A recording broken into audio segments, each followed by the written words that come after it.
Assalamualaikum warahmatullahi wabarakatuh. Perkenalkan, saya Nurlianti Putri Tuna, mahasiswa Program Studi Pendidikan Matematika tahun 2024, kelas B.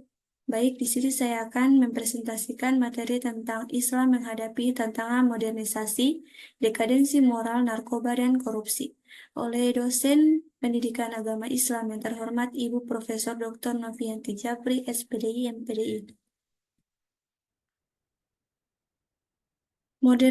Modernisasi membawa perubahan besar dalam berbagai aspek kehidupan, termasuk yang pertama adalah teknologi.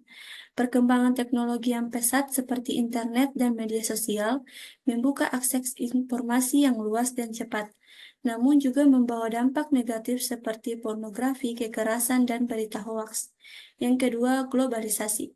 Interaksi antar budaya semakin intens sehingga nilai-nilai budaya asing dapat masuk dan mempengaruhi budaya lokal, termasuk nilai-nilai agama. Yang ketiga, materialisme. Modernisasi mendorong gaya hidup konsumtif dan materialistis yang dapat menggeser nilai-nilai spiritual dan moral. Dekadensi moral merupakan kemerosotan nilai-nilai luhur dan etika yang menjadi pondasi kehidupan bermasyarakat. Dekadensi moral dapat dipicu oleh yang pertama, kekurangan pendidikan moral. Pendidikan yang berfokus pada pengetahuan akademis tanpa dibarengi dengan pembentukan karakter dapat melahirkan individu yang berpengetahuan tetapi kurang bermoral. Yang kedua, pengaruh budaya asing. Budaya asing yang tidak sesuai dengan nilai-nilai agama dapat mengikis moral dan akhlak bermasyarakat. Yang ketiga, lemahnya iman. Iman yang lemah dapat menyebabkan seseorang mudah terpengaruh oleh godaan duniawi dan melupakan nilai-nilai agama. Berikut narkoba. Narkoba merupakan ancaman serius bagi kesehatan moral dan masa depan. Narkoba dapat merusak kesehatan yaitu dengan rusaknya organ tubuh, menyebabkan kecanduan, dan menimbulkan berbagai penyakit dan dapat merusak moral dan akhlak, membuat seseorang mudah melakukan tindakan kriminal dan menyimpan, serta narkoba dapat melemahkan bangsa karena merusak generasi muda yang merupakan aset bangsa. Berikut adalah korupsi. Korupsi merupakan kejahatan yang merugikan negara maupun rakyat.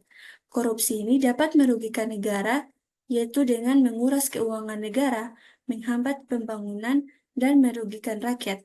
Dapat menimbulkan ketidakadilan sosial karena hanya segelintir orang yang menikmati keuntungan, sementara rakyat banyak menderita, serta dapat melemahkan demokrasi karena menghambat proses pengambilan keputusan yang adil dan transparan. Peran Islam dalam menghadapi tantangan. Islam memiliki peran penting dalam menghadapi tantangan modernisasi, yaitu dengan menjaga akidah.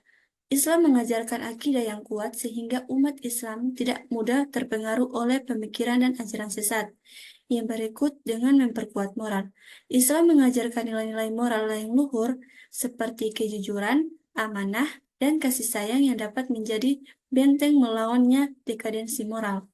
Yang berikut memberikan solusi. Islam memberikan solusi terhadap masalah sosial seperti narkoba dan korupsi melalui ajaran-ajarannya yang komprehensif. Berikut upaya menghadapi tantangan.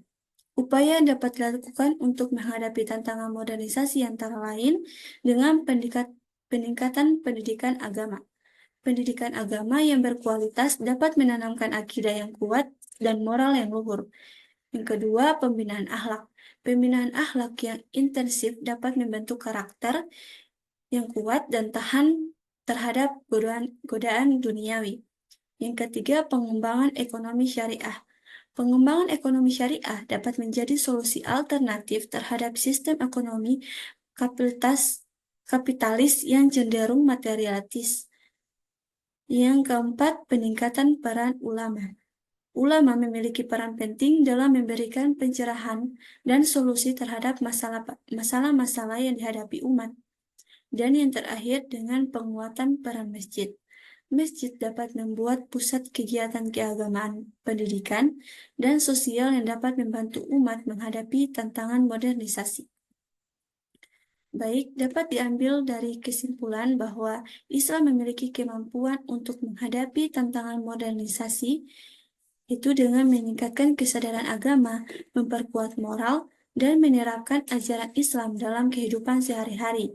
Umat Islam dapat menjaga akhlak dan moral di era globalisasi saat ini. Baik, itulah presentasi dari saya. Lebih dan kurangnya saya mohon maaf.